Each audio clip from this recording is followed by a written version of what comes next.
नमस्कार। उनकी कलम मेरी आवाज़ में आप सभी का स्वागत है। आइए सुनते हैं कहानी खंडित स्वप्न, जिसे लिखा है रूप सिंह चंदेल जी ने। कॉलेज में आज भी मीटिंग देर से समाप्त हुई।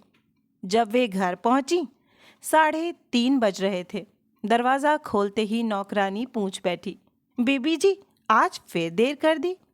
लेकिन उसकी बात का उत्तर दिए बिना उससे जल्दी खाना लगा देने के लिए कहकर बिना कपड़ा बदले ही वह बाथरूम चली गई। और जब बाहर निकली, उनके चेहरे से दिन भर की थकान के चिन्ह मिट चुके थे।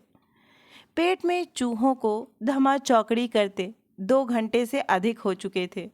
वे सीधे डाइनिंग रूम में जा पहुंची। रोजाना की भांति रामकली ने टेबल पे खाना सजा दिया था। वे खाना शुरू ही करने वाली थीं कि रामकली ने उन्हें एक लिफाफा पकड़ा दिया। बोली, मुआ डाकिया लिफाफा दे ही नहीं रहा था। कहता था मेम साहब के नाम है, मैं उन्हीं को दूंगा। बड़ी मुश्किल से माना। कहकर वह उनकी प्रतिक्रिया जानने के लिए उनकी ओर देखने लगी। लेकिन दीपाली ने कोई प्रतिक्रिया व्यक्त नहीं की। वे उलट पलट कर लिफाफे को देखती रही। आखिर उन्होंने लिफाफा खोल डाला। उसमें जो कुछ था उसे देख उनका मन उद्वेलित हो उठा, मानो सरोवर के स्थिर जल में कंकड़ फेंक दिया गया हो। उन्होंने कागजों को मेज पर रख दिया और रामकली को वहां से जाने के लिए कहा। उसके जाने के बाद सिर को कुर्सी से टिकाकर वे सोचने लगी, तो विजय के साथ संबंधों की यही अंतिम परिणति होनी थी। इतने दिनों में ही सब कुछ बेमानी हो गया। प्रेम, रिश्ते, इंसानियत, और वे धीरे धीरे अतीत की अंधेरी गुफाओं में धंसती चली गईं। उन दिनों वे एमए फाइनल में थीं। प्रतिवर्ष की भांति उस वर्ष भी कॉलेज के वार्षिकोत्सव के अवसर पर छात्र संघ की ओर से एक नाटक मंचित होना था। नाटक था अभिज्ञान शाकुंतल। छात्र संघ के सामने एक गंभीर समस्या पैदा हो गई, शकुंतला की भूमिका को लेकर। कॉलेज की कोई भी छात्रा उस भूमिका के लिए तैयार ना थी। वार्षिकोत्सव के दिन निकट आते जा रहे थे। रिहर्सल शुरू हो चुकी थी, लेकिन शकुंतला का स्थान रिक्त था। तभी एक दिन छात्र संघ के अध्यक्ष महेंद्र के साथ विजय उनके पास आए। काफी देर तक वे शकुंतला के अभिनय के लिए उन्हें समझाते रहे। उन्होंने दूसरे दिन अपना निर्णय बताने के लिए कहकर उन्हें टाल दिया था। लेकिन कॉलेज से घर वापस जाते समय पूरे रास्ते वे सोचती रहीं कि वे शकुंतला का अभिनय कर सकती हैं या नहीं।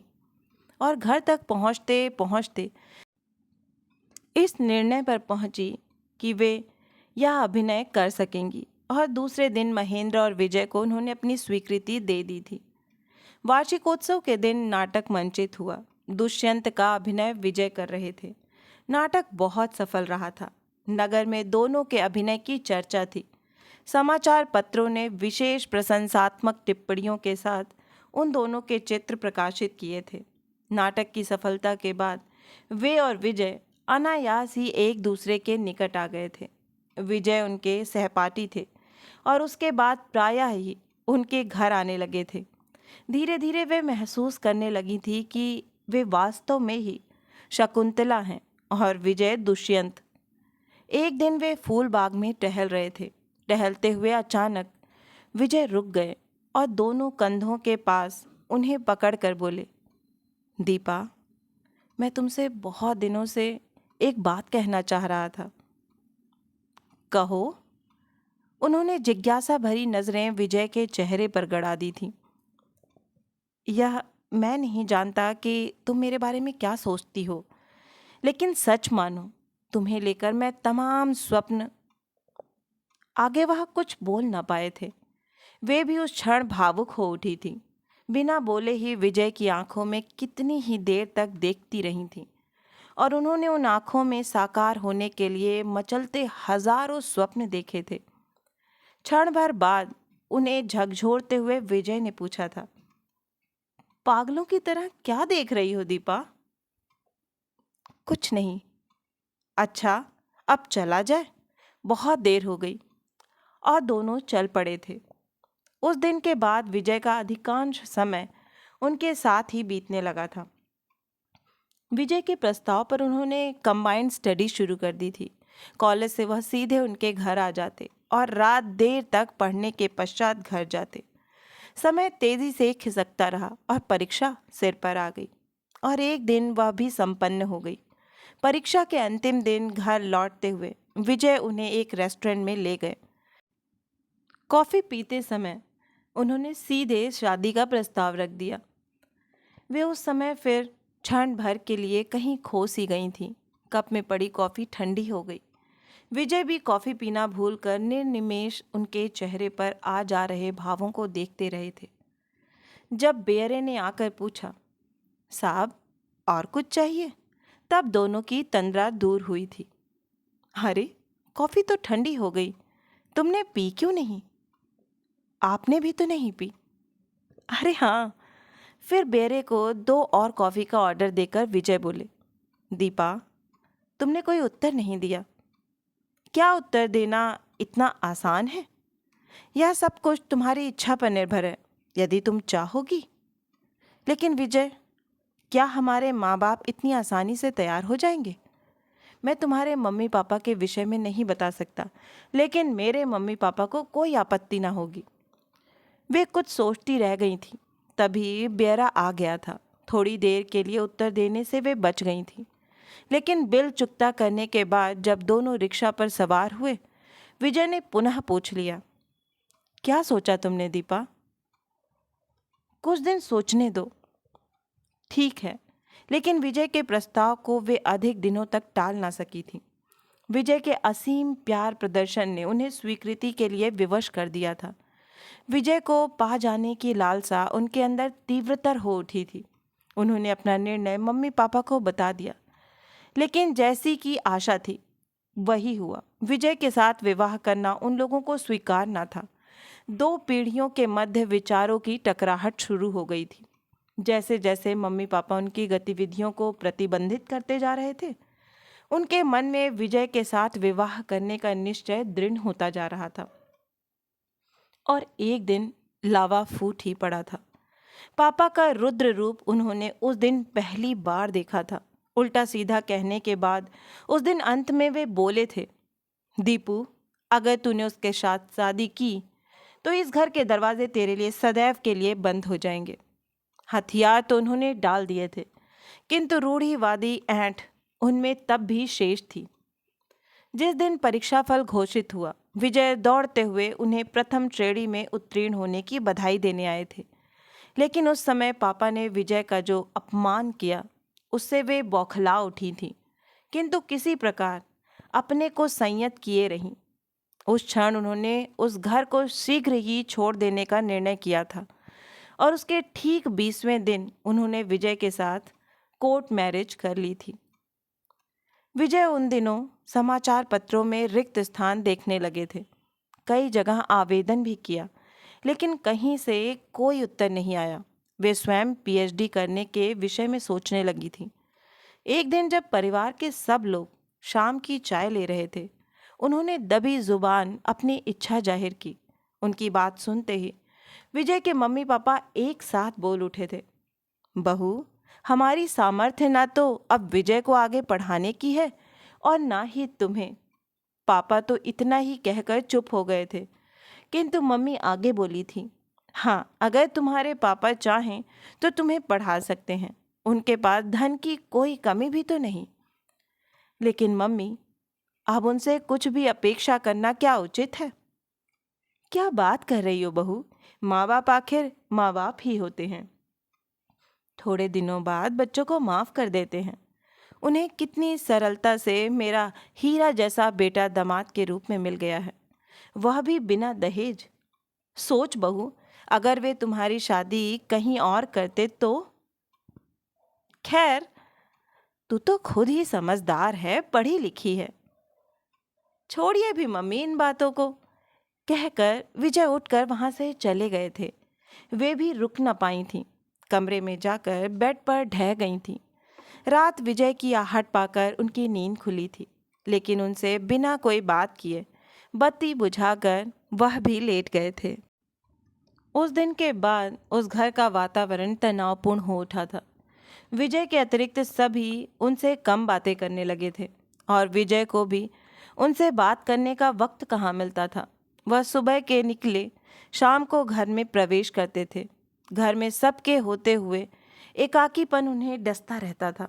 शादी के बाद पूरे 8 महीने हो चुके थे विजय को भटकते हुए, लेकिन कहीं भी नौकरी नहीं मिली थी। एक सुबह अखबार में रिक्त स्थान देखते हुए वह उछल पड़े थे। डीएवी में लेक्चरर की पोस्ट निकली थी। उनके कंधे झकझोरते हुए वह बोले थे, दीपा, तुम आवेदन कर दो, तुम्हें यह पोस्ट मिल सकती है। घर के वातावरण ने उन्हें उबा दिया था। विजय की मम्मी का व्यवहार उनके प्रति दिन प्रतिदिन अत्यधिक रूखा और कड़वा होता जा रहा था। छोटी छोटी सी बात में वह उन्हें प्रताड़ित करने लगती थी। उन दिनों वास्तव में वे भयंकर मानसिक तनाव में जी रही थीं। यह उनके लिए एक सुखद अवसर था। उन्होंने आवेदन किया और साक्षात्कार में बिना किसी सिफारिश के चुन ली गईं। लेकिन उनका नौकरी करना भी विजय के मम्मी पापा को पसंद नहीं आया। एक दिन उनके कॉलेज से लौटते ही उन लोगों ने स्पष्ट घोषणा की थी, नौकरी पेशा बहू के लिए इस घर में कोई जगह नहीं है। यदि नौकरी करनी है तो जाकर रहो अपने पिता के घर। एक ओर था भविष्य और दूसरी ओर था वर्तमान का कलहपूर्ण जीवन। उन्होंने विजय से बात की, लेकिन विजय ने कोई उत्तर नहीं दिया। आखिर कई दिनों की कलह के बाद उन्होंने विजय से स्पष्ट कह दिया, अब वे उस घर में नहीं रह सकती, अलग मकान की व्यवस्था करेंगी। विजय फिर भी चुप रहे, लेकिन वे निर्णय कर चुकी थी अलग रहने का। आखिर विजय को झुकना पड़ा। ब्रह्मनगर में 2 कमरों की जगह किराए पर लेकर उस घर को भी उन्होंने एक दिन छोड़ दिया। किराए के मकान में आने के बाद उन्होंने विजय को आईएएस में बैठने के लिए प्रोत्साहित किया। उनकी सलाह विजय को पसंद आई और वह आईएएस की तैयारी में जुट गए। उस मकान में आने के 4 महीने पश्चात विजय और उनके प्रेम का प्रतीक विभू पैदा हुआ। उन दिनों विजय आईएएस की परीक्षा देने गए हुए थे। कितनी परेशानियां उठानी पड़ी थी उन्हें। दोनों घरों के दरवाजे उनके लिए बंद थे। असहाय सी उन्होंने पड़ोसी की कुंडी खटखटाई थी। उस दिन उन्हें पहली बार एहसास हुआ था कि कभी कभी गैर अपनों से अच्छे होते हैं। पड़ोसी ने उन्हें अस्पताल पहुंचाया था, जहां रात भर उनकी पत्नी उनके साथ रही थी। पैदा होने के बाद विभू पर प्रथम दृष्टि पड़ते ही चीख कर उन्होंने आंखें बंद कर ली थी और नर्स से बोली थी, सिस्टर, इस मांस के लोथड़े को ले जाइए, यह मेरा बच्चा नहीं है। नहीं, और वे बेहोश हो गई थीं। लेकिन होश आने पर नर्स और पड़ोसिन के समझाने के बाद विभू को गोद में लेकर ना जाने कितनी देर उसे देखती रही थी। विभू का नीचे का भाग अपंग था। उसे अपनी छाती से लगाकर वे फूट फूट कर रोती रही थी। दूसरे दिन विजय लौट आए थे। सीधे अस्पताल पहुंचकर उन्होंने पहले विभू को देखना चाहा था, लेकिन उन्होंने केवल ऊपर का भाग ही उन्हें दिखाया था। काफ़ी देर तक बातें करने के बाद जब विजय उनके लिए फल और दूध लेने के लिए चलने लगे, उसी समय नर्स आ गई और विभू की सफाई करने के लिए। जैसे ही उसने ऊपर से कपड़े हटाए, विजय की दृष्टि विभू के ऊपर पड़ रही थी। विजय के मुंह से भी एकदम चीख निकल गई थी, दीपा, यह क्या है? तुम्हारे घर में मुझे मिली मानसिक यंत्रणा का परिणाम। वे फूट फूट कर रोने लगी थीं। नर्स ने विभू को संभालने के लिए उन्हें डपट दिया था और आंसू पोंछकर वे उसे गोद में उठाने लगी थी। विजय कब के चले गए उन्हें पता नहीं चला था। विजय आईएएस में सेलेक्ट हो गए थे। प्रशिक्षण के लिए उन्हें मसूरी जाना था। जाने से एक दिन पहले बोले, दीपा, तुम अकेले विभू और नौकरी दोनों कैसे संभाल पाओगी? मैं कल एक आया के लिए बात कर आई हूँ। वह दिन भर विभू की देखभाल किया करेंगी। तुम चिंता न करो, थोड़े दिनों की बात है। जब तुम्हारी कहीं पोस्टिंग हो जाएगी तब मैं नौकरी छोड़ दूंगी। विजय कुछ सोचने लगे थे। तब तक विभू भी कुछ बड़ा हो जाएगा, तब हम दिल्ली या कहीं और इसका इलाज करवाएंगे। इसके इलाज के लिए भी तो पैसे की ज़रूरत होगी। विभू ठीक हो जाएगा। ठीक हो जाएगा ना विजय? विजय की छाती से लगकर उन्होंने पूछा था, क्यों नहीं ठीक होगा? इससे अधिक खराब केसेस ठीक हो जाते हैं। विजय, उस दिन की कल्पना करो जब तुम किसी दफ्तर के इंचार्ज होगे। हम सब एक साथ रह रहे होंगे। विभु स्कूल जाया करेगा और रात में हम तीनों एक साथ बैठकर भोजन किया करेंगे। कितना अच्छा होगा तब। आंखें बंद किए वे बोली थी, बहुत अच्छा लगा करेगा दीपा, लेकिन तुम अधिक कल्पनाएं मत किया करो। उनके कान में चिकोटी काटते हुए विजय ने कहा था, मेरी तैयारी की भी चिंता करोगी या बातें ही करती रहोगी? वे विजय की तैयारी में जुट गई थी। मसूरी पहुंचकर विजय ने कई पत्र लिखे, जिनमें अपने प्रशिक्षण तथा प्रशिक्षणार्थियों के विषय में ही विस्तार से चर्चा की। वे भी हर पत्र का उत्तर देती रहीं और अपनी तथा विभु की चिंता ना करने के विषय में उन्हें लिखती रहीं। कभी कभी विजय के पत्र आने में देर हो जाती, तब वह लगातार कई पत्र लिखकर उन्हें लापरवाही की याद भी दिला देती थी। एक बार लगभग 15 दिन तक उनका कोई पत्र नहीं आया। उन्होंने भी सोच लिया कि इस बार वे तब तक पत्र नहीं लिखेंगी जब तक विजय का पत्र नहीं आता।